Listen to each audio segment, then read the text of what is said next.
Jerome Whitfield was 38 years old, and until that Tuesday evening, he believed he was building something that would last.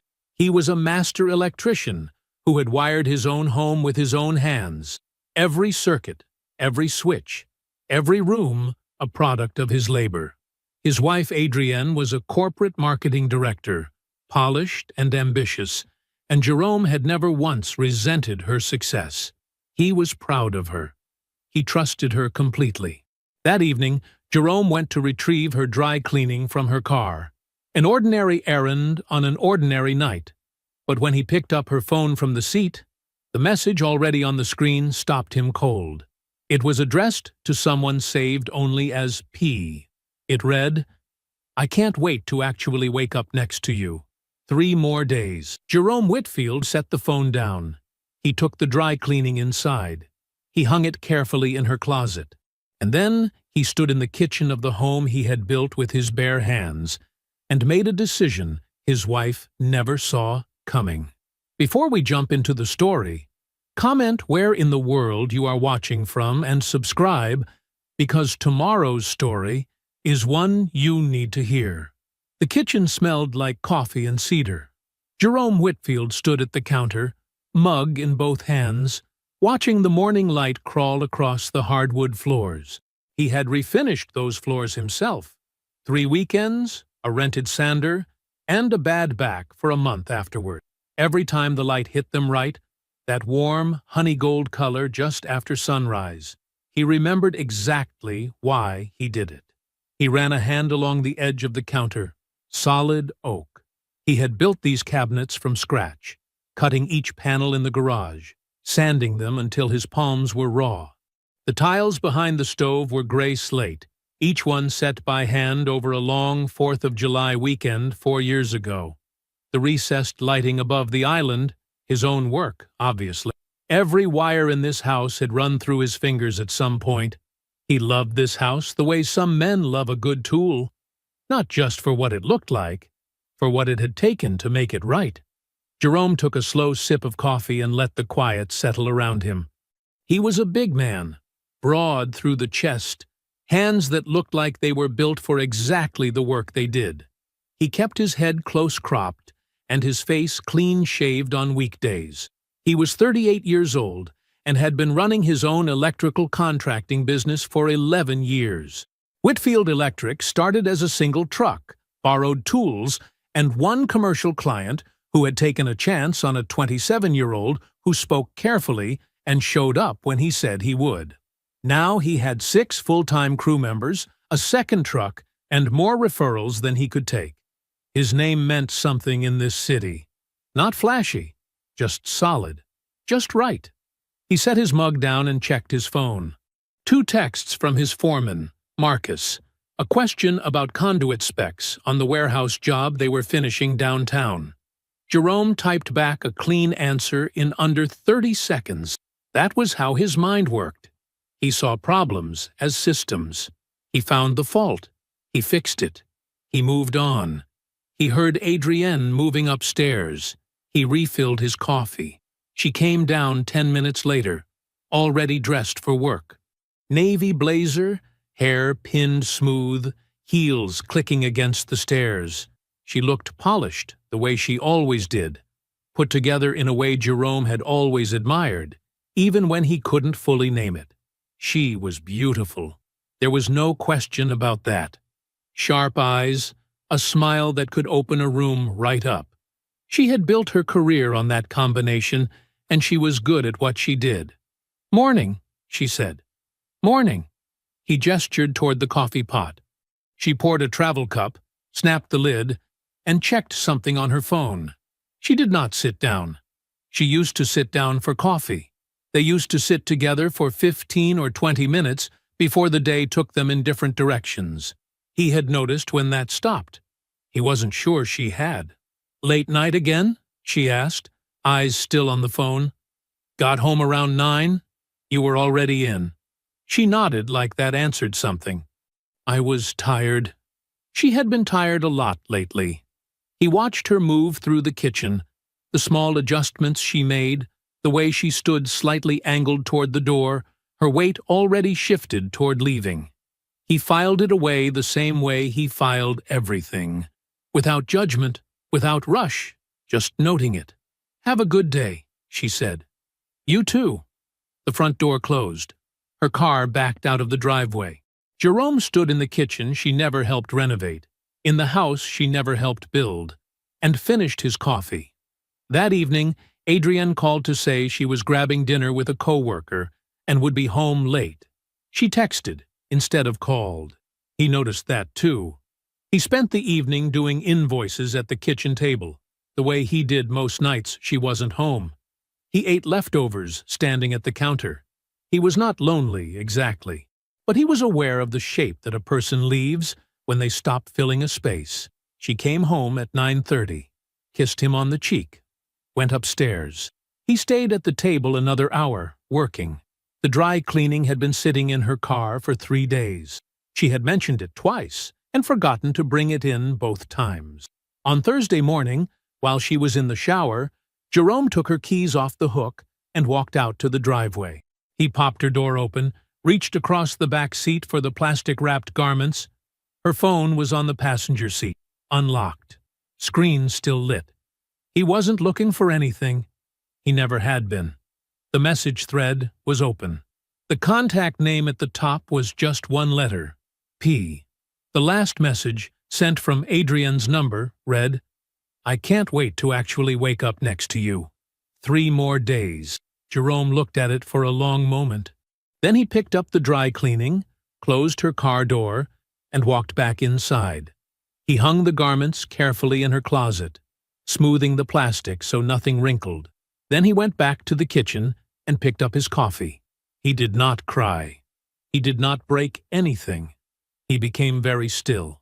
Jerome was already awake when Adrienne's alarm went off at 6:15. He had not slept much. He had lain beside her in the dark with his eyes open and his breathing even, and he had not moved. Not once. She had slept fine. He listened to the soft rhythm of it for hours. Now he stood at the counter and poured 2 cups of coffee. Same as always. She came downstairs looking exactly like herself. Navy wrap dress today. Hair down. She took her mug and checked her phone, and stood at the island with her weight tilted toward the door. Same as always. "You sleep okay?" she asked. "Fine," Jerome said. "You?" "Really well, actually." She smiled at him. It was a real smile. That was the part that stayed with him after she left. Not the lie, but how easy it was for her to deliver it while looking right at him. "Have a good day," she said. "You too." He watched her car back down the driveway. He watched it reach the end of the street. He watched it turn and disappear. And then he stood there another 30 seconds, making sure. Then he sat down at the kitchen table, opened his laptop, and went to work. The shared cloud account had been Adrienne's idea 3 years ago. She wanted one place where they could both store documents, receipts, photos, tax stuff, she said. Travel record. Jerome had set it up in under an hour. She had logged in a few times in the beginning and then, as far as he knew, forgotten about it. As far as she knew, so had he. He opened the photo folder. There were hundreds of images, most of them ordinary. Vacation pictures, holiday dinners, a few folders Jerome recognized from trips they'd taken together. But one folder had no label, just a date range. He clicked it. The first image loaded slowly. A hotel lobby. Marble floors, low amber lighting, a modern front desk in the background. Jerome didn't recognize the hotel. He looked at the file data on the side of the screen. The timestamp put it at 14 months ago, a Tuesday. The folder had 61 photos in it. He went through everyone. Hotel lobbies, restaurants with candlelit tables and wine glasses catching the light, a pier somewhere, water in the background, late afternoon gold, Adrienne laughing in one of them, her head tilted back, looking more relaxed than Jerome had seen her look in over a year. And in several of them, partially visible, a man. Jerome opened a new browser tab. It took him less than 20 minutes. LinkedIn. The company page for Adrienne's firm. Senior leadership team. Patrick Ossie, Senior Vice President of Strategy. The headshot was professional and crisp. A trim man in his mid-40s, dark suit, the easy expression of someone accustomed to being photographed. Jerome looked at the face. He matched it to the figure in the photos without difficulty. He went back to the cloud folder. He checked the metadata on every image, writing nothing down yet, just reading. The first photo was 14 months ago. The most recent was 11 days ago. 14 months. Not a mistake. Not a moment of weakness that spiraled. 14 months of dinners and hotels and weekend trips, while she came home and ate at the table he built, and slept in the house he wired, and smiled at him over coffee mugs he picked out himself. Jerome closed the laptop. He sat for a moment with his hands flat on the table. He pressed his palms down against the wood. Solid. Real. Still. Then he picked up his phone and called his brother. Darius answered on the second ring. "Hey, what's up?" "I need a name," Jerome said. "Best divorce attorney in the city. Someone who handles complicated financial cases, not just straightforward splits." A pause. Short. Darius knew better than to ask a string of questions when Jerome used that tone. "Give me an hour," Darius said. "Thank you." He hung up and went to take a shower. He had a crew showing up at 7:30 and a full day on the warehouse job. He was not going to miss a single hour of it. Adrienne brought it up over dinner, casually, the way she said most things lately, tossed out lightly, like it was barely worth mentioning.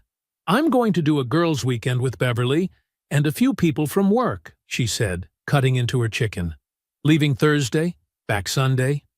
Jerome took a sip of water. "Sounds good. Just some time to decompress." She moved food around her plate. "Work's been a lot." She did not look up while she said it. He noticed that too.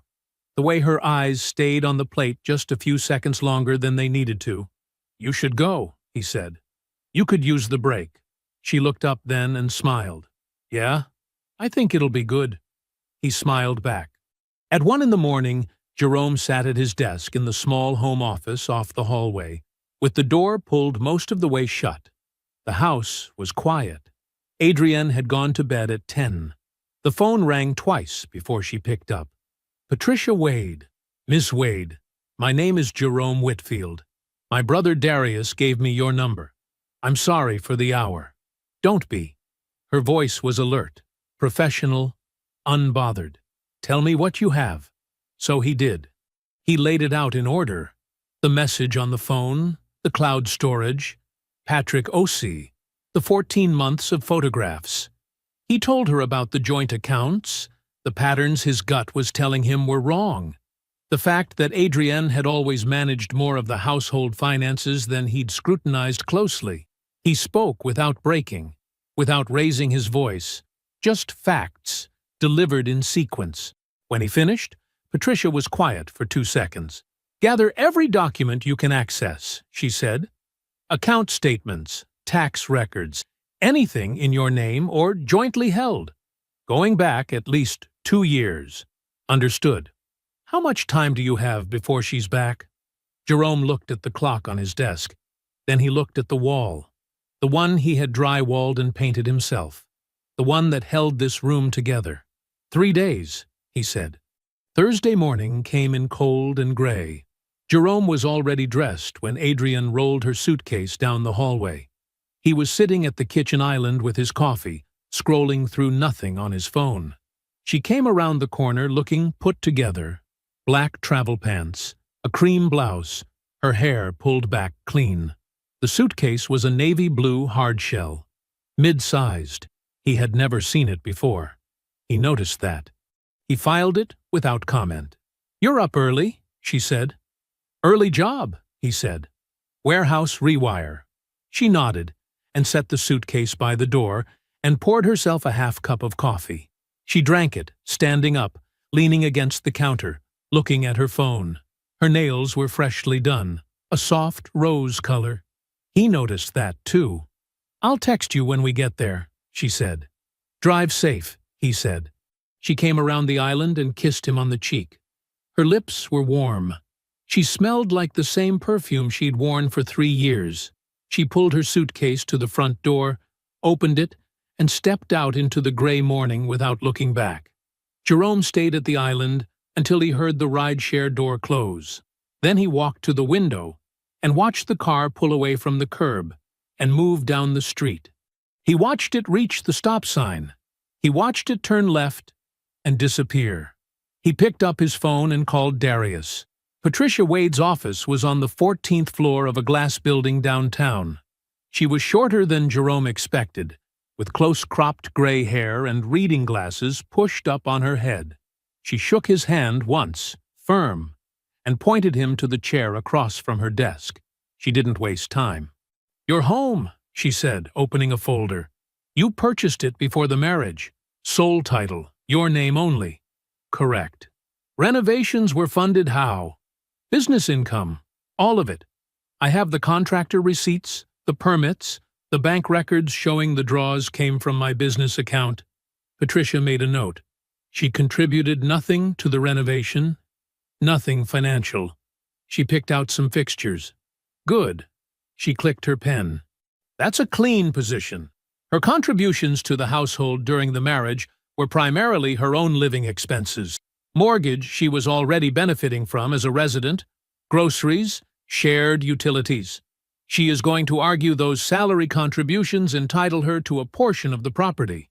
My job is to show the court that argument doesn't hold. Can you?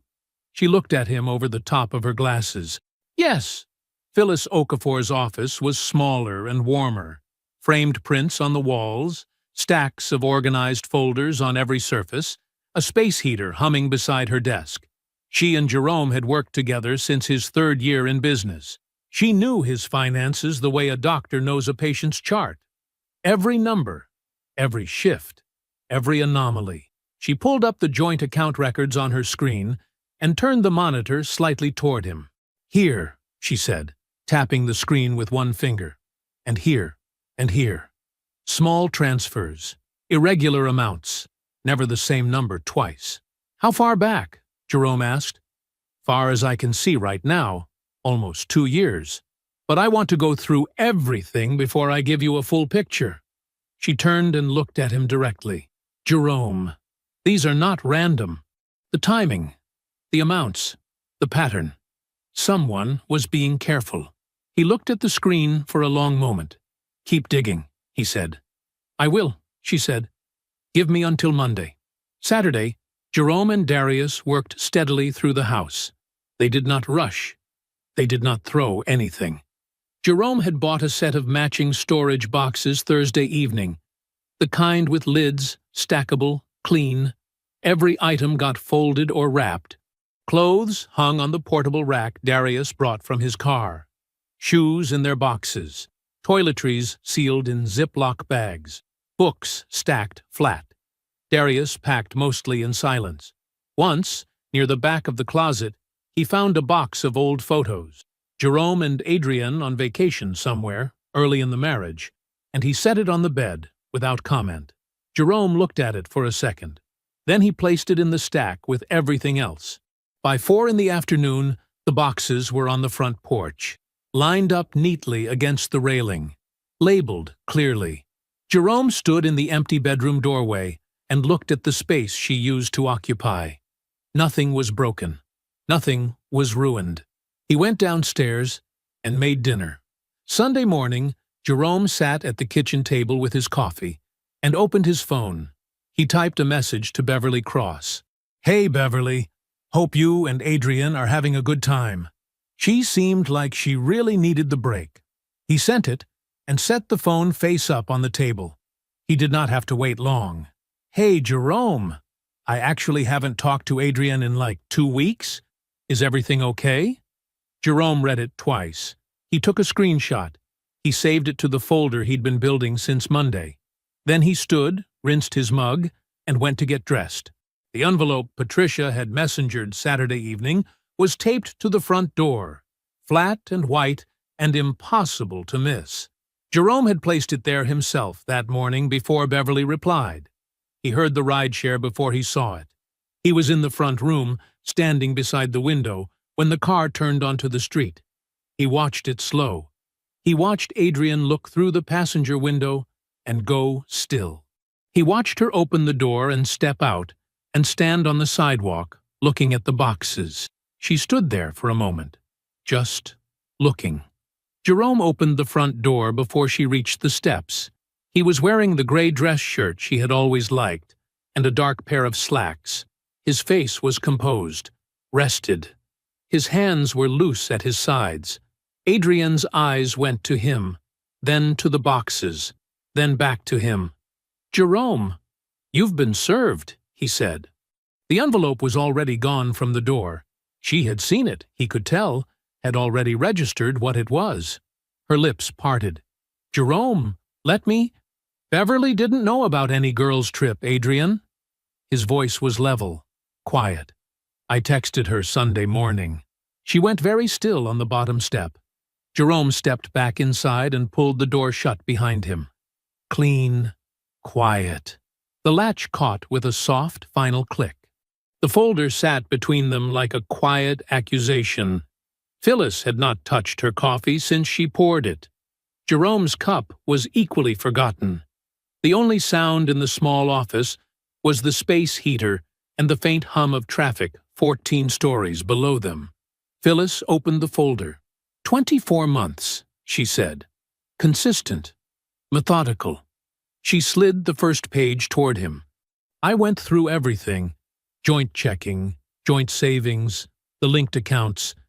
These transfers were never random. They looked random, but they weren't. She tapped the page with her finger. The amounts changed every time. $112, $340, $87. Never the same number twice. Never round figures. Harder to notice that way. Jerome looked at the column of numbers. Neat. Orderly. 2 years of quiet theft laid out in rows. "Where did they go?" he asked. "A private account." Phyllis pulled out a second page. Not a joint account. Not a business account. A private savings account opened in her name only. She slid it across. "I found the receiving institution through the routing numbers on the transfers. It's traceable. All of it." Jerome was quiet for a moment. "How much total?" Phyllis looked at him steadily. $47,000. The number sat in the air between them like something physical. Jerome did not move. He looked at the page. He looked at the total printed at the bottom. Clean and unambiguous. $47,000 moved in small pieces over 2 years, while he was out bidding jobs and managing crews and building the business that funded the very accounts she was quietly draining. "The timing," he said. "You mentioned it was deliberate." "Very." Phyllis pulled out a third page, a calendar-style chart she had built herself. Each transfer date marked in red. "These clusters here, February, July, October each year. Those are your heaviest billing months, when you're pulling 12-hour days and your phone doesn't stop, when you're the least likely to sit down and read through a bank statement line by line." She set the chart down. "Whoever timed these knew your schedule." Jerome looked at the chart. He thought about coming home from a February job, cold, tired, hands raw, and sitting at that kitchen table while Adrienne made dinner and asked about his day. He thought about how easy it would have been for her to open an app on her phone and move $300 while he was in the shower. He thought about 14 months. Then he thought about 24. He picked up his phone and called Patricia. She answered on the second ring. "I'm sitting with my accountant," Jerome said. "She's documented $47,000 in transfers from our joint savings to a private account Adrian opened alone. 24 months. Time to my busiest billing cycles." A brief pause. "Is the documentation traceable?" Patricia asked. "Completely." "Then we have a marital asset dissipation claim," Patricia said. He could hear her already moving, already thinking 3 steps ahead. "That changes the shape of this case significantly. Bring me everything your accountant has, originals and copies. I want it by Wednesday." "You'll have it Tuesday." Jerome said. He ended the call, looked at Phyllis, and nodded once. She closed the folder and slid it across the desk to him. "I made you 2 copies," she said quietly. "One for the attorney. One you keep." He drove home through mid-morning traffic, the folder on the passenger seat. The house looked the same from the street. Red brick, the new porch railing he'd installed last spring, the oak tree in the front yard dropping leaves across the walk. He pulled into the driveway and sat in the truck for a moment, engine off, looking at it. Then he went inside. He moved slowly through each room. Not with grief, not sentiment. He stood in the kitchen and looked at the cabinets he'd hung himself. Level, plumb, every door aligned. He walked through the living room and pressed one hand briefly against the fireplace surround he'd reframed during the second winter. He stood in the doorway of the bedroom and looked at the floor he'd refinished himself, sanded down 3 times to get the grain right. She was not in any of it. She never had been, really. He understood that now. He had built this place the way he built everything. Carefully, with intention, with the expectation that it would hold, and she had stood inside it and calculated what it was worth to her. He was still standing in it. She was not. Jerome went to the kitchen, filled a glass of water, and stood at the window looking out at the backyard. His phone rang. The name on the screen read, Patrick Osei. Jerome looked at it for 1 full ring. 2. He set his glass down. Then he answered, Jerome. The voice was smooth, warm in the practiced way of someone accustomed to managing a room. "I think we both know this situation has become unnecessarily complicated. You seem like a reasonable man, dignified. I'd imagine you'd rather handle this privately, move forward with your life, than let things get drawn out and messy for everyone involved." Jerome said nothing. He listened. Patrick filled the silence easily, the way men like him always did, comfortable in the sound of their own voice, unbothered by the quiet on the other end.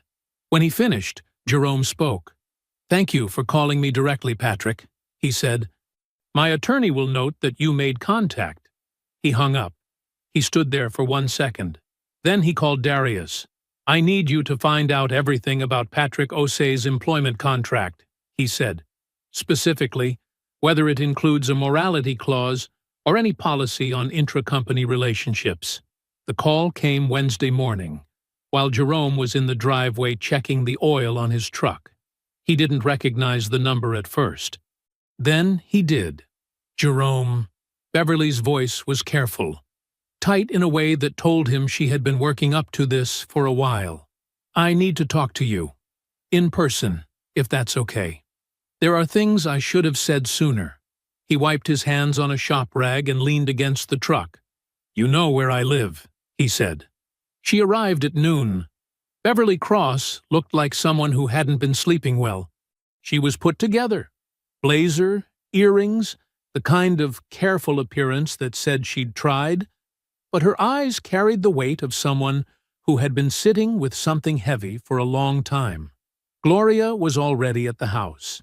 She'd come by that morning with a container of soup and a bag of groceries, the way she always did when something serious was happening in her son's life. She didn't announce it as concern. She just showed up and started moving around the kitchen. And Jerome had let her, because that was how they had always operated. When Beverly came through the front door, Gloria greeted her quietly, poured a glass of water without being asked, and set it on the table in front of her. Then she moved back toward the kitchen counter and picked up her dish towel and kept her hands busy. Jerome sat across from Beverly. Beverly wrapped both hands around the water glass and looked at the table for a moment. Then she looked up at him. "I didn't know at the beginning," she said. "I want you to understand that. When it started, whatever was happening between her and Patrick, she never told me directly. Not at first." Jerome said nothing. He waited. "About 6 months ago, she came to me." Beverly's jaw tightened slightly. "She said she was considering her options, that she was setting things up. I assumed she meant she was thinking about leaving the marriage. having a hard time. I didn't push. I told myself it wasn't my place. She paused. I should have pushed. What did she tell you? Jerome asked. Beverly took a breath. Patrick has been quietly funding a boutique marketing firm. Small operation, selective clients. The kind of thing that looks understated on the outside but moves real money. She looked at him steadily. Adrienne was going to be a named partner. That was the plan. She would come in with a capital contribution, her own investment in the firm, and Patrick would bring the infrastructure and the client list. The kitchen was completely still. Her contribution, Jerome said. His voice was level. Where was that coming from? Beverly pressed her lips together. I didn't know the specifics. Not then. She shook her head slowly. It wasn't until a few weeks ago, after the Sunday she came home and found her things, that I started thinking about the timeline. What she said. How long she'd been setting things up. And I did the math. Her voice dropped. Jerome, I think the money she was putting into that firm was yours. The number sat in his head, clean and precise. $47,000. Moved in small, careful pieces over 2 years, timed to his busiest months, not just a private account. A down payment on a future she had been quietly purchasing while he was out building the very business that funded it. He hadn't just been left. He had been used. He thought about the February nights, the 12-hour days, coming home with his hands raw and the smell of job sites still on him, sitting at the table in this kitchen, this exact kitchen, while she asked about his day and moved money from his account on her phone. He breathed in slowly, then out. Thank you for telling me, he said. I should have told you sooner. Beverly's voice cracked slightly on the last word. She steadied it. I kept telling myself I didn't know enough, that I wasn't certain, but the truth is, I was trying to protect a friendship, and I let that go on longer than it should have. She looked at him directly. That wasn't right. I'm sorry. Jerome nodded once. He didn't offer her absolution, and he didn't withhold it. He simply received it, the way a man receives information he already suspected, but needed confirmed. From the kitchen doorway, there was a soft sound, a single, quiet movement. Gloria had set down her dish towel. She didn't say anything. She didn't move into the room. She simply stood there in the doorway with her hands at her sides, looking at nothing in particular, the way a woman looks when she is holding something too large to put into words. Beverly didn't stay long after that. She said she hoped things went the way they should. Jerome walked her to the door and thanked her again, and then the house was quiet. He came back to the kitchen. Gloria was already at the table, sitting across from where he'd been. She had refilled both cups from the pot on the counter. She looked at her son the way she had always looked at him, like someone who knew exactly who he was and wasn't the least bit surprised he was still standing. How are you? She asked. Jerome sat down. He looked at his coffee. I'm clear, he said. Gloria nodded. She reached across and refilled his cup. The filing came on a Tuesday. Patricia called Jerome at 7:15 in the morning, before he had finished his first cup of coffee. She didn't waste time on preamble. Adrienne's attorney filed an asset claim late yesterday, she said. They're arguing her salary contributions to the household entitled her to a portion of the marital assets you accumulated during the marriage. They're going after the business equity and the renovation value on the home. Jerome set his cup down. How strong is it? He asked. It isn't. Patricia's voice carried the flat confidence of someone who had already read the filing twice and found exactly what she expected to find. They're making a reasonable-sounding argument built on a weak foundation. I'll walk you through it. He was at her office by 9. The conference room was small and clean. A round table, 2 chairs, a window that looked out over the parking structure next door. Patricia had a legal pad in front of her, and the filing printed and tabbed in 3 places. She walked him through it without drama. The home was purchased in Jerome's name alone, 18 months before the marriage. The title had never been amended. The renovation, 4 years of work, every material, every subcontractor, every hour of Jerome's own labor, was funded entirely through his business income. There was no joint contribution to either the purchase or the improvement of the property. Adrienne's financial presence in the household had covered her own portion of living expenses, groceries, her car note, her wardrobe, the things a person pays for when they live somewhere. "She didn't build anything here," Patricia said, tapping the tabbed page. "Her attorney knows that. This is a pressure filing. They want you to feel the weight of it and decide it's easier to give her something than fight." Jerome looked at the filing. He had read through half of it in the waiting area before Patricia called him in. "They miscalculated," he said. "Yes," Patricia said simply. "They did." The call from Darius came that same afternoon, while Jerome was driving back from a job site in the east part of the city. "I've got it," Darius said. He didn't bother with a greeting. He knew when his brother needed information and not conversation. Adrienne's company has a conduct policy. Clear language. Employees in roles with supervisory adjacent influence over another employee's performance are prohibited from maintaining a personal relationship with that employee. Jerome merged onto the highway and kept his eyes ahead. "And Patrick participated in her review," he said. It wasn't a question. Her most recent performance review, Darius confirmed, documented. He was listed as a contributing evaluator. A pause. "Jerome, this isn't gray area. The policy is plain." Jerome was quiet for a moment. The highway stretched out in front of him, flat, straight, unhurried. "Save everything," he said. "All of it. I'll let you know when." Darius didn't push.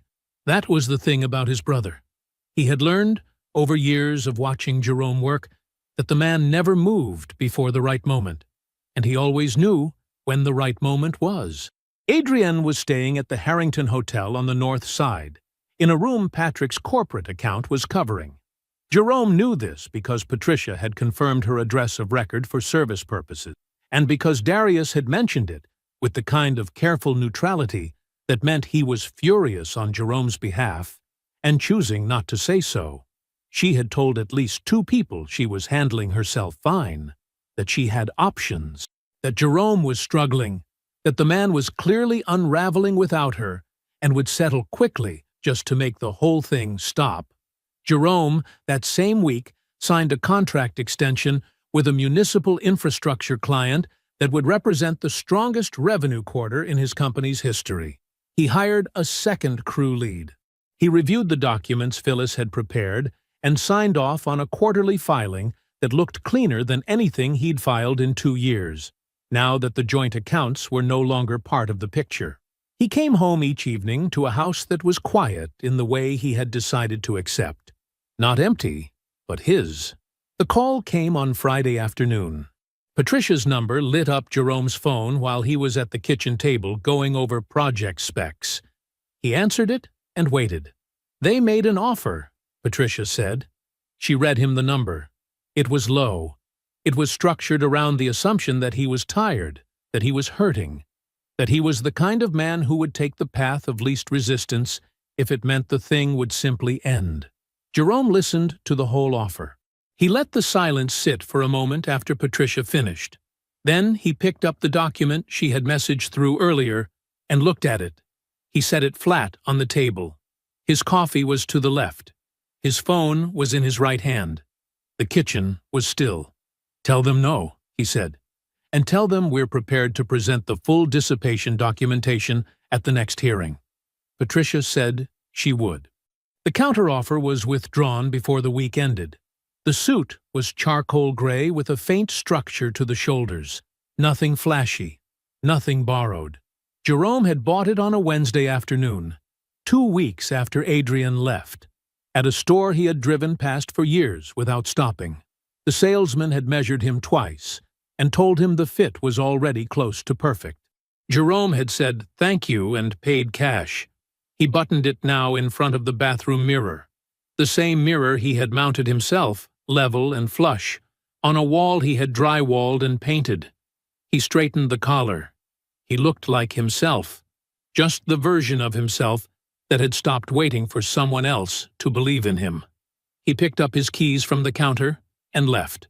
Patricia's building was downtown, 12 floors of glass and steel that caught the morning sun and threw it back at the street.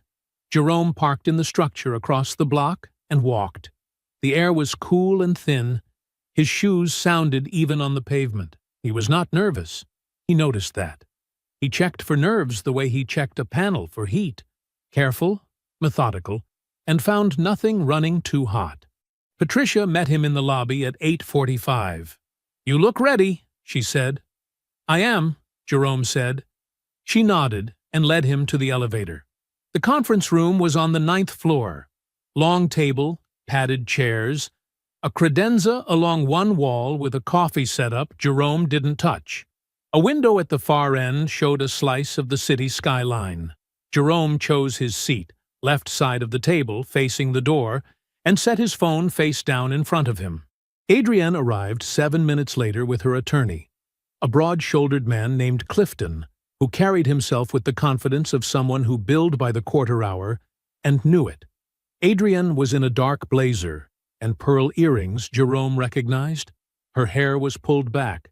She was composed. She had prepared for this the same way she prepared for everything. Controlled surface, managed expression, nothing given away for free. She sat across from Jerome and did not look at him immediately. When she did, it lasted less than a second. Then her eyes moved to Patricia. Jerome watched her do it. He understood what she was looking for, some sign that he was what she had told herself he was. Hurt, disorganized, running on emotion. She had built a strategy around that version of him. She had told her attorney to expect that version. She had probably told Patrick that version was what would walk through the door today. What walked through the door was a man in a suit she had never seen, sitting with his hands flat and still on the table, waiting without urgency for something that was already decided. She looked at him once more, briefly, and something small shifted in her jaw. Patricia moved through the opening documents with clean efficiency. She established the property record, the title, the renovation costs drawn from Jerome's business accounts, subcontractor invoices, materials receipts, payroll records. Clifton raised 2 objections. Patricia addressed both without raising her voice or her pace. Jerome did not speak. He did not need to. Then Patricia opened the second folder. "I'm now introducing documentation regarding the dissipation of marital assets," she said. She slid the summary page toward Clifton. $47,000 in transfers from the joint savings account, executed over 24 months, into a private account held solely in Adrienne Whitfield's name. The transfers are traced, timed, and documented. We have the full transaction history. Clifton looked at the page. He looked at Adrienne. Jerome watched Adrienne's face stay still. She was good at that. She had practiced that. But there was something happening behind the stillness, a quiet recalculation, fast and private, like a system rerouting after a blown fuse. Clifton set the page down and straightened in his chair. "We'd like to request a brief recess." "Of course," Patricia said. Jerome took his water cup into the hallway and stood near the window at the end of the corridor. The city moved below him. A delivery truck idling at a light. A woman in a yellow coat walking fast. The ordinary world, carrying on the way it always did, indifferent to what was being settled 9 floors above it. He drank his water. He checked the time. He thought about the crew at the East Side job. They were pulling wire through the main conduit today. Work he trusted them to handle. He thought about whether he had ground coffee left at home or whether he needed to stop on the way back. The recess took 11 minutes. When Jerome returned to the table, Adrienne was already seated. Clifton was looking at his notepad. Patricia was looking at Jerome with the practiced neutrality of someone who had won this round and was simply waiting for the other side to acknowledge it formally. Jerome sat down. Adrienne looked at him then. Not the quick, measuring look from before. This was slower. Something had gone out of it. Not the composure, she still had that, but the certainty behind it. The quiet assumption that she had known who she was dealing with. She was looking at him now like she wasn't sure. Like she was meeting him, maybe, for the first time. He drove himself home afterward. He hung the suit in the closet, smoothed the jacket flat on its hanger, and changed into a worn gray shirt and the jeans he wore on light days. He washed his hands at the kitchen sink and stood at the counter for a moment, deciding. He made rice and chicken. Simple, nothing complicated, and ate at the table where Beverly had sat, where Gloria had refilled his coffee, where the divorce papers had sat in their envelope before everything became what it was now. He did not turn the television on. The kitchen was quiet. The house was quiet. Outside, the evening settled slowly over the neighborhood. Porch lights coming on, a dog somewhere barking twice and stopping. Jerome finished his dinner and sat for a while with his hands around a glass of water. The silence was not heavy. It asked nothing of him. It did not require him to perform or explain or hold anything together. It was his, all of it, the quiet and the house and the table and the chair beneath him. He sat in it and let it be enough. Patricia sent the request on a Tuesday. 2 sentences, formal, no explanations offered. Adrienne agreed by Wednesday afternoon. Jerome had expected she would. She was still trying to read him, still searching for the version of him she understood. She probably thought a private conversation meant she had one more chance to shape the story, one more room where she could manage the impression she made. She had not yet learned that he was done letting her manage anything. Gloria's house smelled the same way it always had, pot roast and lemon wood polish, and something warm underneath both, the particular smell of a home that had been loved inconsistently for decades, without interruption. Jerome arrived an hour early. Gloria fed him without asking if he was hungry. A plate of food, a glass of water, set down in front of him without ceremony. He ate at the kitchen table while she moved around him, unhurried. "You don't have to stay," Jerome said. "I know," Gloria said, and kept moving. He didn't ask again. Adrienne knocked at 2 o'clock exactly. Jerome was already seated at the dining room table. The long one, the one that had held a decade of Sunday dinners, Christmas plates, birthday cakes, the ordinary and recurring business of a family that showed up for itself. The table where Adrienne had sat beside him so many times she had probably stopped seeing it. He wanted her to see it today. Gloria answered the door. Whatever passed between them in the entryway was brief and quiet. Then Adrienne stepped into the dining room, still in her work coat, and stopped. She looked at the table, at Jerome, already seated, at the room around her. She sat down across from him without speaking. Jerome let the silence hold for a moment, not to unsettle her, not to perform patience. He simply wanted to begin when he was ready. And he wasn't ready yet. He looked at her, really looked, the way he hadn't permitted himself to since the front porch, and he let himself register, plainly and without flinching, who was sitting across from him. Then he was ready. "I found your phone in the car," he said. "October 14th. You had left it unlocked on the seat when I went to get your dry cleaning. There was a thread open, labeled P. He said it evenly, no performance in his voice, just the facts delivered in order. The last message said you couldn't wait to wake up next to him, that you had 3 more days. Adrienne's hands were folded on the table. She did not move them. The next morning, I opened the shared cloud, the one you asked me to set up. He paused. Not for effect, to remember. The photos weren't hard to find. You never deleted them. Hotel lobbies, restaurants, Patrick Ossie, Senior VP of Strategy. Your company's LinkedIn made the identification easy. He kept his voice level. The metadata told me the rest. 14 months, Adrienne. Not a mistake. Not a moment. 14 months of decisions. Something moved across her face. Not guilt, exactly. More like the recognition of a number she had hoped would never be said out loud. Phyllis found the account, Jerome continued. $47,000. 24 months of transfers, time to my busiest billing cycles. You knew when I'd be least likely to look at the statements. He said it without accusation in his tone. Just the fact, placed on the table between them like a document entered into evidence. You weren't just leaving. You were building a way out. And you were building it with my money. Adrienne opened her mouth. Jerome kept going. Beverly came to see me. She told me about the firm. Patrick's venture. Your capital contribution. He watched her face change. The faint tightening around her eyes that meant she hadn't known Beverly had come. And Patrick called me directly, the day after Phyllis's meeting. I let him finish his whole speech. Jerome almost smiled.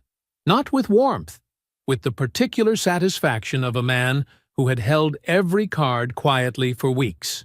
Then I thanked him for making contact and called my attorney. The room was very still. Adrienne looked at her hands, then back at him. When she finally spoke, her voice was quieter than he expected. Some of the Polish had gone out of it. How are you so calm?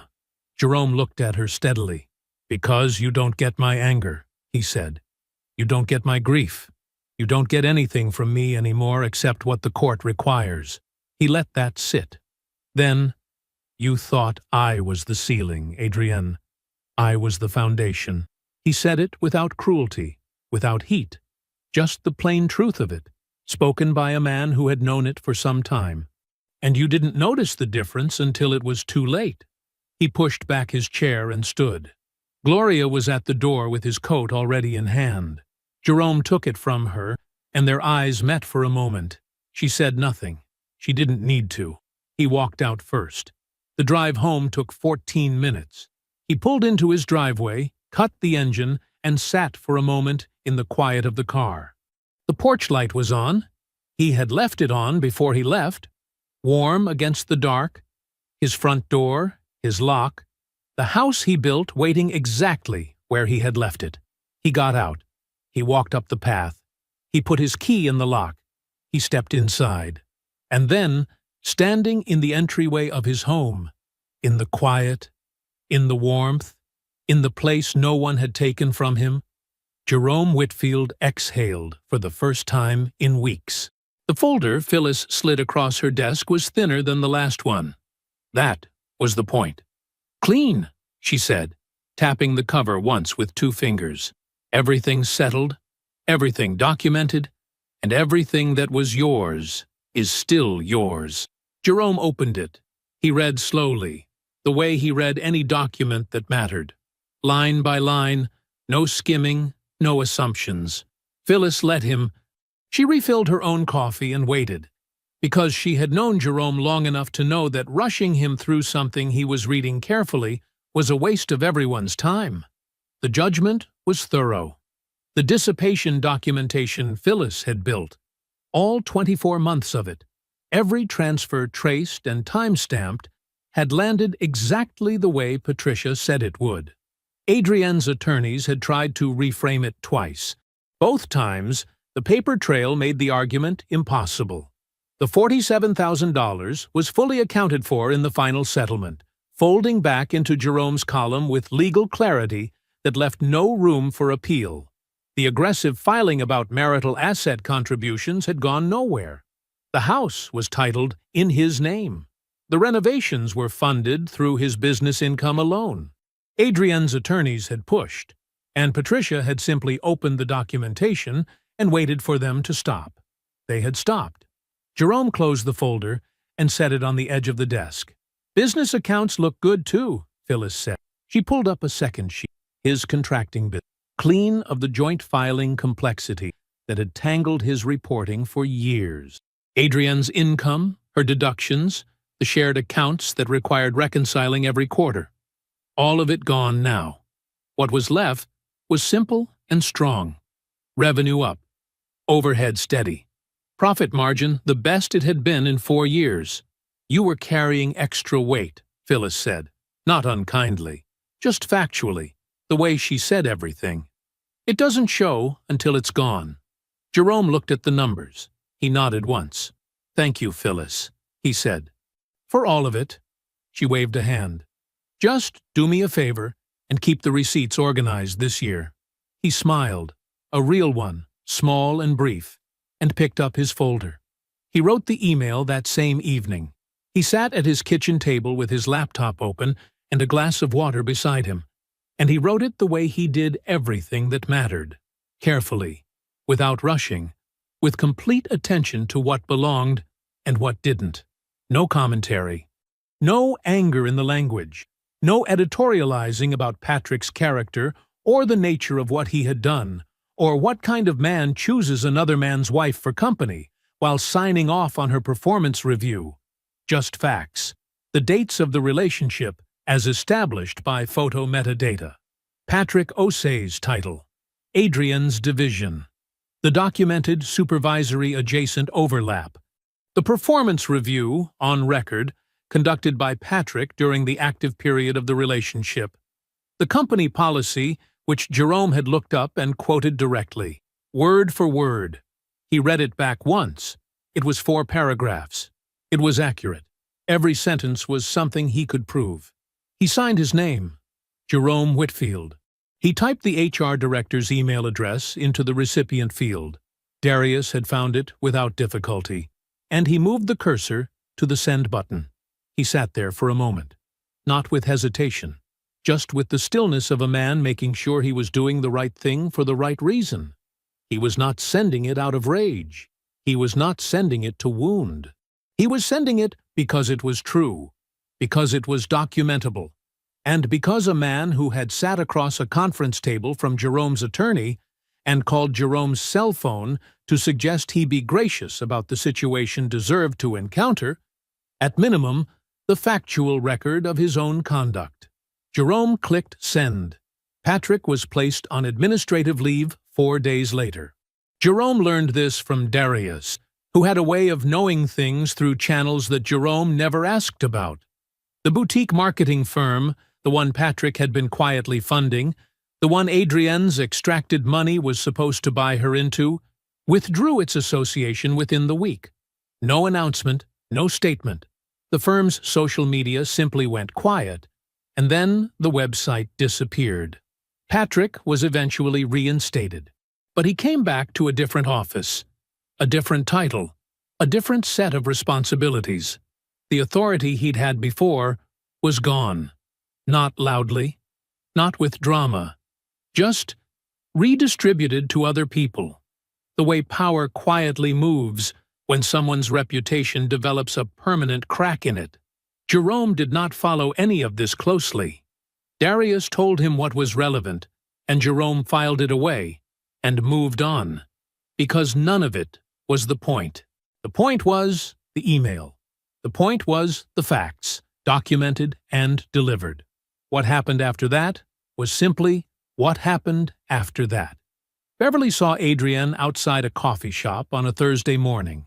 Adrian was standing near the door in a camel coat, phone in hand, looking at something on the screen with the tight expression of a person reworking a calculation that isn't resolving. She looked put together, because she always looked put together. But something underneath it was different, smaller. Beverly had heard enough, through enough mutual channels, to understand the shape of what was happening in Patrick's condo. That the warmth of a man who had pursued her so deliberately had a different quality now that she was fully available. That being someone's choice when you belong to someone else and being someone's choice when you belong to no one were, it turned out, not the same thing. Beverly didn't slow down. She just said, as she passed, "I hope you found what you were looking for." She didn't wait for a response. Jerome came home that evening to a quiet house. He cooked in his kitchen. Nothing complicated, just something warm, something that used the good pan he'd had for 10 years, and the cutting board he'd made himself from a piece of reclaimed oak. He moved around the space without thinking too hard about it, the way you move through a place that belongs to you in your bones. He ate at his own table. The house was quiet around him, entirely his. His walls, his floors, his silence. The chair across from him was empty. He looked at it once, plainly, without flinching. He did not feel the absence as a wound anymore. He felt it as space. The paint was a shade darker than the original. Jerome had chosen it deliberately. Not dramatically different, just richer, a little more settled, like the house had grown more confident in itself. He'd done the trim in clean white and spent 2 weekends on the garden bed along the front walk, turning the soil himself, planting things that would come back every year without being asked to. He stood on the porch now with his coffee, watching the early morning light come across the yard. It was the kind of quiet that belonged to people who had earned it, not empty, not lonely, just still. He had been up since 5:30. That was a running morning, and he had already been out and back, 3 miles through the neighborhood, the same route he used to run before the marriage quietly absorbed that part of him too, the way it had absorbed other things he hadn't noticed losing until they were gone. He was up to 4 miles most days. His body had remembered faster than he expected. He took a slow sip of coffee and looked at the garden bed. The hostas along the edge were doing well. The black-eyed Susans he'd planted in the back corner were coming in stronger than the tag had promised. His phone buzzed on the porch railing. A message from Marcus, his site foreman, confirming the crew's start time on the municipal job. Jerome typed back a single word, "Good," and set the phone face down. The municipal contract had come through 5 months ago. After 2 years of submitting bids, building relationships, showing up to every pre-bid meeting even when he knew the odds were long. It was the largest contract in his company's history. A 3-phase infrastructure upgrade for the city's eastern corridor. The kind of work that put a business in a different category than it had been before. He'd hired 2 new crew members in October to handle the load. Both of them solid. Marcus had vouched for one, and Jerome had interviewed the other himself, twice, before making the call. His finances were the cleanest they had ever been. Phyllis had said as much at their last quarterly meeting, with the particular satisfaction of an accountant whose client has finally stopped making her job complicated. Jerome breathed in the morning air and didn't think about any of it too hard. That was the thing he had figured out. Not to grip the good things so tight that you wore yourself out holding on. Just let them be what they were. Sunday dinners at Gloria's had found their rhythm again. For a while after the divorce, he had gone and sat at her table and eaten her food, and answered her questions, and underneath all of it was a weight he carried through the door with him and carried back out. He hadn't said anything about it. Gloria hadn't pressed. She had just kept cooking, and kept setting his place, and kept refilling his glass. And eventually, gradually, without a specific moment he could point to, the weight had stopped coming with him. Now he just went to dinner. He arrived early sometimes and helped her in the kitchen. He stayed late and washed dishes while she sat at the table and told him things about the neighborhood, about her garden, about her former students who still called her after all these years. He laughed at her stories. He told her about the job sites, about the new guys, about things that had gone wrong and how he had fixed them. Darius was usually there too, eating more than anyone and asking questions about investment properties between bites. Jerome had started walking him through the basics, how to evaluate a neighborhood's trajectory, how to read a cap rate, what to look for in a building's bones before you let yourself get interested in the numbers. Darius was a quick study. He always had been. He asked the right questions, which Jerome had learned long ago was rarer than most people realized. Last Sunday, Darius had pulled out a listing on his phone, a duplex 2 miles from Gloria's house, and slid it across the table without saying anything. Jerome had picked it up, looked at the photos, looked at the price, looked at the neighborhood on the map. "Foundation?" Darius had asked. Jerome had said, "That's the first thing we'd check." Darius had nodded, Like that was exactly the answer he'd been waiting for. Jerome finished his coffee. He turned and looked at the front of the house. The painted siding, the clean trim, the door he had hung himself 12 years ago and re-hung after a hard winter warped the frame. The garden bed with its new green pushing up through dark soil. He heard footsteps on the sidewalk. His neighbor from 3 houses down, an older man named Curtis, retired, who walked every morning with a cane and a small dog who ignored the cane and went wherever he wanted. Curtis stopped at the edge of Jerome's front walk and looked up at the house. "That paint job," Curtis said, shaking his head slowly. "Place looks brand new. You do all that yourself?" Jerome looked at the house. He looked at the door and the trim and the garden bed and the porch where he was standing. "Most of it," he said. "Some things you just have to do yourself to know they'll hold." Curtis nodded, like that made sense to him. The small dog tugged at the leash. They moved on. Jerome turned, stepped inside, and closed the door behind him. I hope you enjoyed that one. Be sure to like the video and subscribe so you don't miss the next story. I've picked out 2 more for you that I think you'll really like.